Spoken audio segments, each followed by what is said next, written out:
Everybody, Tim Hughes here. I'm the CEO and co-founder of DLA Ignite. With me today, I've got Paul B. Thornton, and we're going to be talking about his new book. It's your 25th book, isn't it, Paul? It's my 25th book, yeah. 25th book, which and it's called Demands. When your demands are greater than your coping skills, the real reason you're stressed and how to fix it. Mm-hmm. Exactly. Paul, where can people find you? I'm on LinkedIn. That's probably the best spot to get me. I try to post something there several times a week. It's got a lot of my history and articles and stuff like that. So they can find me there. 25 books. Yeah. Wow. So, what was the inspiration behind this? Because I've read probably about, was it 5 of your books, and they're usually about leadership, but this one is about stress and coping with stress. So, what was the inspiration behind this? Well, I used to teach a course at community college, and one of the topics in the book was stress. And I think all managers, all leaders need to deal with stress. So it was an important topic, and it got me thinking about, what are the elements and factors that go into stress and producing stress.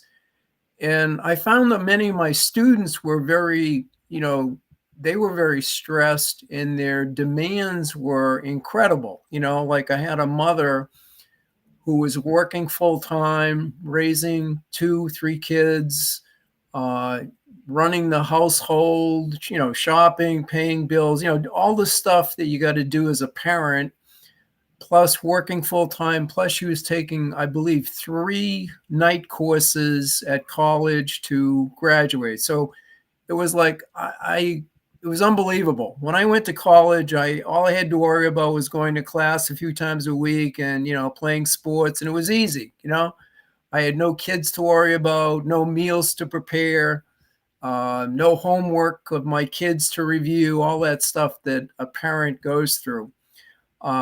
So it got me thinking about, like I say, what are the factors? Why do some people get stressed out and some seem to be able to cope with a lot on their plate and they seem to get things done? So that got me thinking about it, and I put together this little formula that I came up with that I think is very simple, but I think it gives people a framework to think about their situation and what they can do to improve the situation so they're less stressed.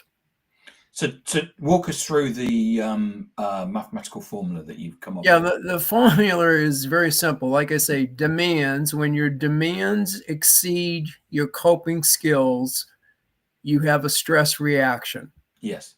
Now, demands can be or include anything, any task that you have to do.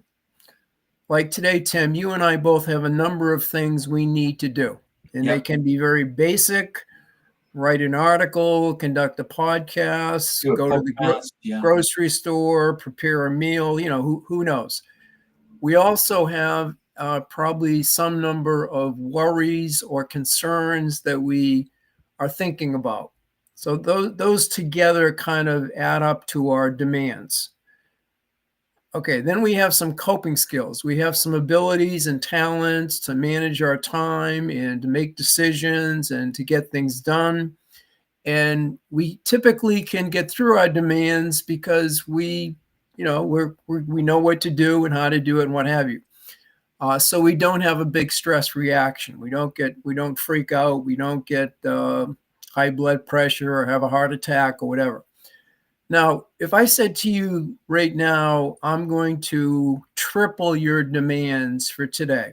Yes. If you wrote out your demands, let's say you have 38 things you got to do today. And some of them are more important than others, of course, and some are critically important, and you got to identify your top priorities and all that. But just assume if I said, Tim, for whatever the reason, we need to triple your demands for today, and now you have 142 demands that you got to get through. That can be overwhelming, Yep. right? We all have a breaking point. We all have a set of coping skills that allow us to deal with a certain level of demands. So, as I say, when people these days at work and family and raising kids and what have you, the demands keep going up and up and up. Technology allows us to work 24/7, so we're getting messages from bosses and colleagues and team Yep. members all hours of the day and night. So the demand side is, as I say, increasing dramatically. Um, so how do you deal with that? Well, you can, you know, delegate. You can eliminate some things. You can get in the habit of saying no more frequently. Try to not minimize, but try to reduce your demands so you're dealing with the right ones. Setting the right priorities is probably key. The other side of the equation is your coping skills. How do we cope? Well, as I say, we manage our self-time, our communication skills, problem-solving skills. All of those help us get through the day. We also have to have some healthy habits, eating, sleeping, that type of thing is really important. And I think some amount of relaxation, meditation, yoga, exercise, something that we're doing to clear our head so we can go back to our demands and deal with them with a fresh, invigorated manner, so to speak, to get it done. But of course, like I say, when our demands exceed our coping skills, we have a stress reaction. It might be behavioral. We might have a yelling episode. We might start yelling at the computer, or we might, I don't know, have a heated conflict with a colleague. We might get physically upset. We might, shortness of breath. We might have high blood pressure. Some people get heart attacks, that routine. It could be psychological. We worry, we fear, we get anxious, we get moody, we withdraw. So we each of us have different ways we deal with it. And of course, many of those are not productive. They hurt relationships, they hurt our productivity, and they make us be less effective, and we end up accomplishing less than we want to. So obviously, we want to be in a position where we can deal with our demands in a productive, effective way. That's a long answer to the simple formula, but it is really simple. There's really two big factors.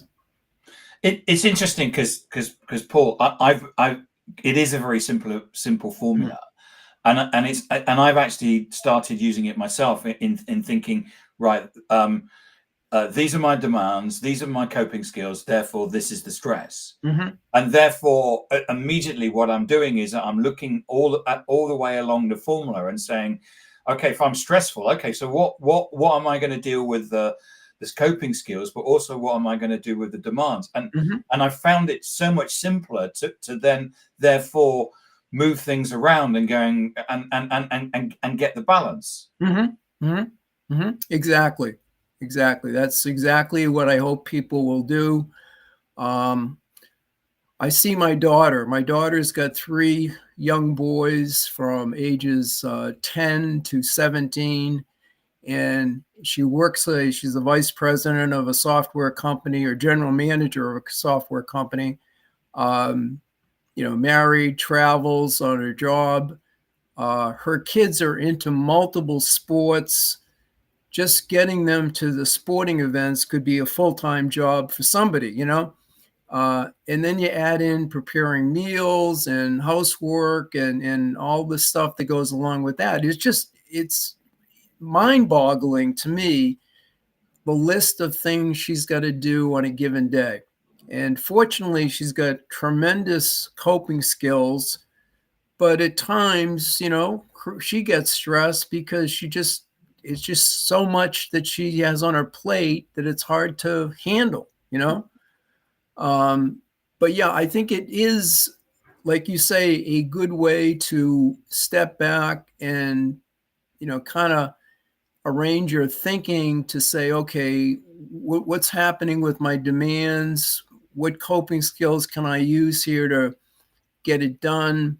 What can I delegate? What can I not do? What's really not that important, etc. Now, what I find, a lot of people, when their demands increase, they stop coping. They stop using their coping skills. They stop meditating. They stop going to yoga. They stop, exercising. And then they get more stress because now they're not using the coping skills they should be to, take their mind off their demands for 20 minutes, a half hour, that type of thing. And of course, the really bad thing is when people start using bad coping skills like over drinking and overeating and things like that. And that just leads, obviously, to additional problems and additional demands, for that matter. So that's Yeah, not I always get my body always craves sugar, good. which I Hmm. always have to, the last thing you need is sugar, because it immediately impacts. Just the same with caffeine. Mm. Um, how do coping skills differ to resilience, and why should you focus on coping? Well, I think coping skills is, like I say, a broad range of techniques and talents we use to get through the day. Resilience, for me anyway, is that you um, have the perseverance or determination to keep working at it and keep striving. And I think you need some resilience to keep, trying to improve your coping skills and work on your demands, lessen your demands, that type of thing. So I think they're compatible. I think they relate to each other. Um, I think resilience helps you be better at managing your stress. Resilient people learn from their mistakes. They get more clearer and smarter on what they need to do day to day, week to week. So I think they kind of link that way. What do you think? Do you see it differently? No, I was interested in your answer, really, just to understand Yeah, what you think. Um, yeah. can you share some misconceptions of stress and the underlying causes? Um, well, I think um, a lot of people, I think, talk about stress without breaking it down into the pieces that my book does. And I think some people think that just stress is something that happens automatically, and, I'm going to get stressed, and I can't do anything about it. It's just inevitable. I think if you look at the simple formula again, you can think about, well, wait, I'm not helpless. I can do some things to manage my life and make some changes, and I can get better in the sense of being in more control, and I can get more things done. I can be more productive, and what have you. And my relationships will be better if I manage my stress more effectively. So that's kind of the way I look at it. Because I think, quite often, when people talk about stress management, we're kind of focusing on part of the formula rather than the whole thing, aren't we? Yeah, Someone will say, "This is how you manage stress," or yeah, "This is how you manage your coping skills," rather than actually looking and taking, as you say, taking a step back and saying, "Well, it's right, actually to do with demands, then the right. coping skills, and that has an impact on stress." And you've got to get that balance. Yeah, I agree. I think you got to look at the big picture. And I think you're right. A lot of times people look at just one little piece of the puzzle and they focus on that, and they don't really solve the bigger problem to help them get better control in their life. Yeah. So we've been talking about individuals. What Mhm. could we be doing as leaders to making sure that we're kind of delegating this down to our teams as well? Yeah, that's a good question, Tim. Um, One of the things I've seen managers do, and I'm sure you've seen this as well, and leaders, we typically tend to delegate more and more and more to our top performers. So we're increasing their demands. We're giving Yep. them not just 4 things to work on, but 12 things to work on, and we're giving them tight deadlines and what have you. So we got to be mindful of what are the work assignments we're giving to each of our people, and are they appropriate, for them? Or are we overloading some and underloading others? Um, the other side of the coin is, are we building in and helping them identify the key priorities for the projects they're working on? You've probably worked for a boss here and there that everything is a priority. Everything's important. Everything's got to be done tomorrow. And that can create unrealistic demands, and that's not productive and helpful for the employee. The flip side of the coin, again, coping skills. If I'm a leader for my group of 12 people, what can I do to help them improve their time management or their decision making or their conflict management? Or can I give them some flexibility in their work that they can exercise and meditate and, do those types of things twice a day? A lot of companies have done things like that, and I think that's a very good thing. So, yeah, I got to look at my group in terms of this formula and say, am I in harmony? To use your word, am I in harmony, or what changes need to be made to create a better, more realistic work environment so we can achieve more, we can have better relationships, et cetera. So, yeah, stepping it up, not just looking at myself, but my team. What can I do to help them? I think that's really important. And what else can we? What I know that there are. Well, it's a. My question is, what are the early signs that somebody can't cope? And I don't mean that people are throwing things at you. I mean it's as leaders we've got to detect those early things before. The last thing we want is somebody to resign. If we've got a top performer, we don't want them to resign. We want them actually know. And Yeah. therefore, quite often with people, if you give them stuff, they don't say stop. Yeah. So how can Yeah. we actually see that the person isn't coping or they're stressful? Yeah, I think, well, observing their performance is always important for a leader. Um, Also, in observing their emotional side, their energy level, their interests, their enthusiasm. Where is that at? Um, are they hitting deadlines or not? Just kind of getting a general sense. Is this person seem like they're, stressed out in terms of the amount that's on their plate? It's too much. It's just, um, it's, obviously a judgment call of a leader to kind of learn those cues and to be sensitive. And with most of our people, we have some sort of baseline, so we kind of know how they typically react. And then when we see a deviation from that, we can kind of say, I need to talk to this person and get a sense of, what's going on. And also think about myself. Have I given the person too much to do? As I said before, have I overloaded them with too many priorities and too many tasks? And, is there just too much on their plate? As I say, everybody's got a breaking point.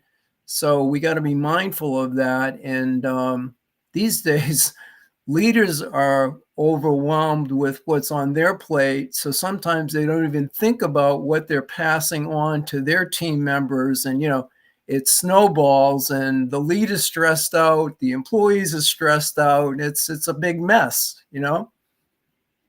So I agree, Paul.